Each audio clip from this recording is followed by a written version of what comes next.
Hi guys, and welcome to another episode of Kabir Considers. In this video, I'm going to react to the cruelest moments from Judge Judy.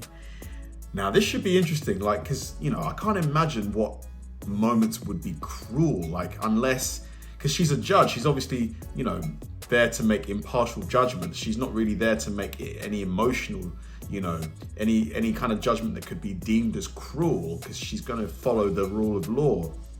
So maybe it's going to be retaliatory stuff. Somebody says something to her and then she, drops the hammer on them or something.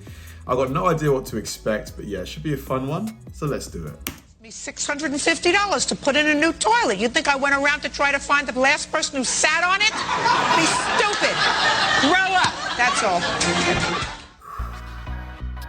Zinger.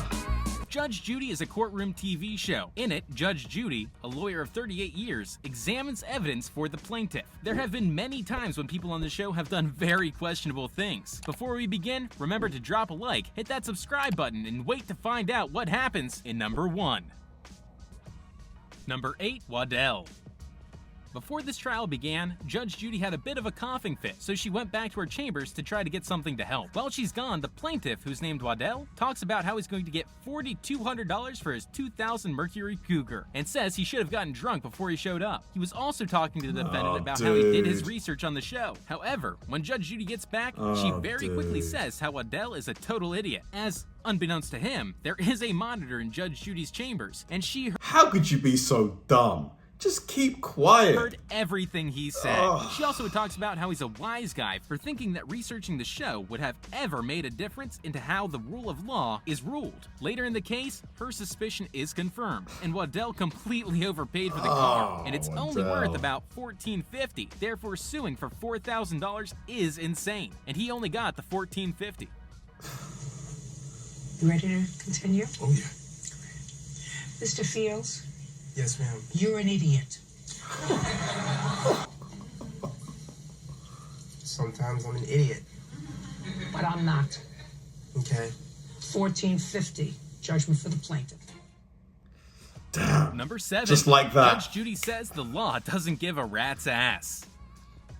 In this case, the defendant had filed an emergency protective order for himself against the plaintiff. That order made it so the plaintiff couldn't go to work anymore, since they worked together. Judge Judy then asked him what the concrete reason he filed the order was for. He kept explaining that he felt threatened or felt a certain way, but no actual instance where it was clear that he needed a protective order. With that, Judge Judy got angry and explained to him that the law doesn't give a rat's ass how he feels, and that he abused the system. She explained that you can't go around filing restraining orders, especially ones that put people out of a job, just because you feel a certain way. You need a concrete reason. You really don't want to get on her bad. You're just wasting everyone's time.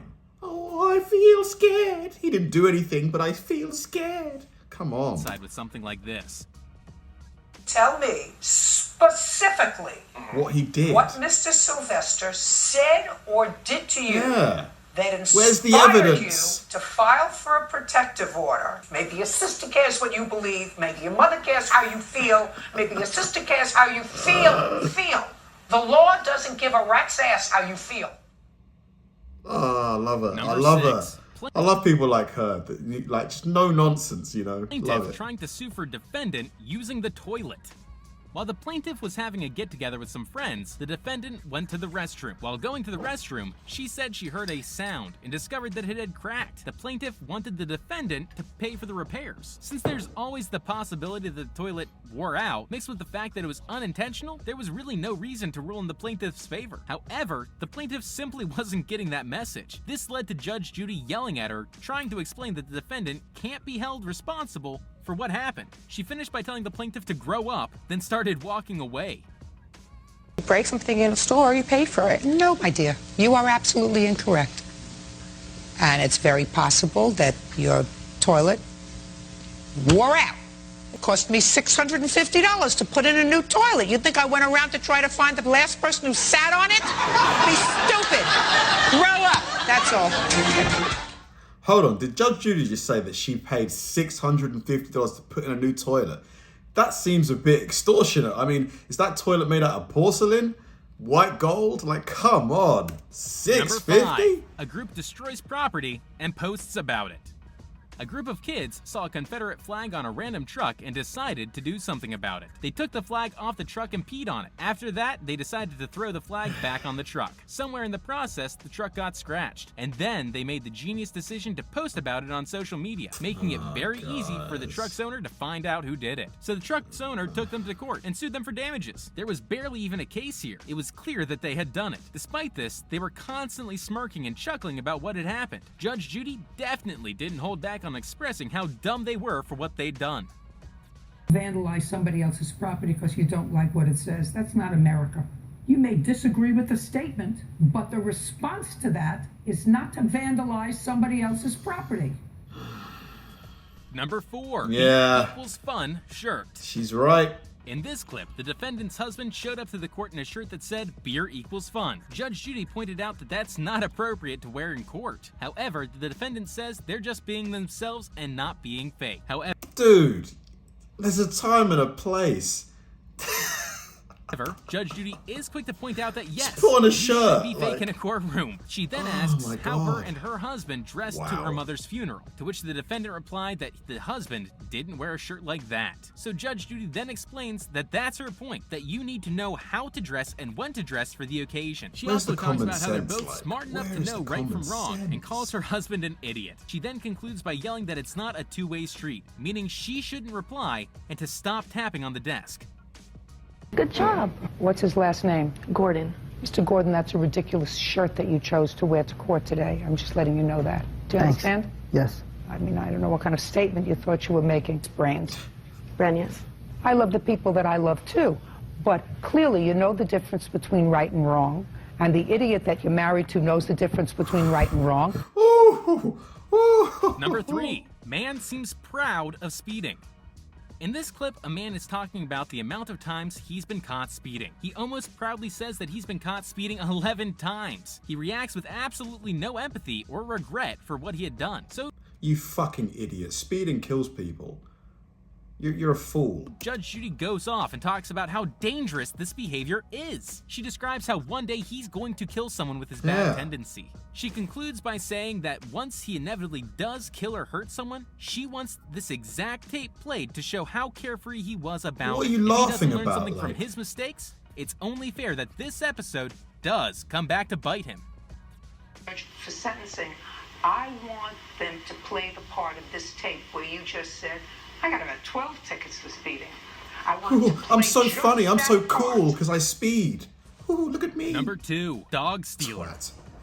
In this trial, a woman had found a lost dog and decided to keep him. When the original owners tried to get their dog back, the woman refused, claiming it wasn't the original owner's dog. It was a pretty generic-looking dog, to be honest. It could have been difficult to determine if it really was the right dog. However, the dog was brought to the courtroom, and when the dog was brought out, it was staring at the original owners. It went straight Judge Judy tells them to put the dog down, but the woman who found him continually says, "Don't put him down," as her daughter is the one holding him. Of course, the daughter eventually does put him down, and the second that she did, that dog charged right That's to the his arms of the dog. original owners. That was enough for Judge Judy to rule for the original owners to get their Awesome. dog back, and she made it Awesome. very clear to the defendant that there is no doubt that this is his dog. Overall, it is insane how a person can know that they basically stole a dog and feel no remorse. Wow.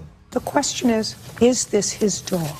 Your vet can't tell you how old the dog is. Put the dog down. Don't.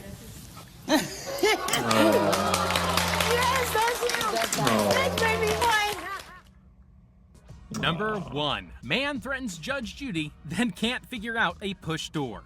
What? In this clip, 4 men and Judge Judy are arguing over what requirements you should meet to own a gun. One of the men is arguing too much, so she makes him pay his chunk of what they're trying to be sued for and kicks him out. As he's getting kicked out, Judge Judy makes a remark about how he was an aggressive and nasty person. While she's talking, another one of the men says quietly, "You better watch him, you never know what people will do these days." While Judge Judy seems to disregard it, in the context of talking about guns, it seems like a bad connection to make. Not long after, he gets kicked out too for talking too much and arguing. On his way out, Judge Judy comments how there needs to be more tests for owning a gun. The man comes back with, "There should be a test to be a judge," and tries to pull on a push door. He then takes a second to realize it's a push door, and as he's walking out, restates that there should be a test to be a judge. Has this guy ever heard of a bar exam?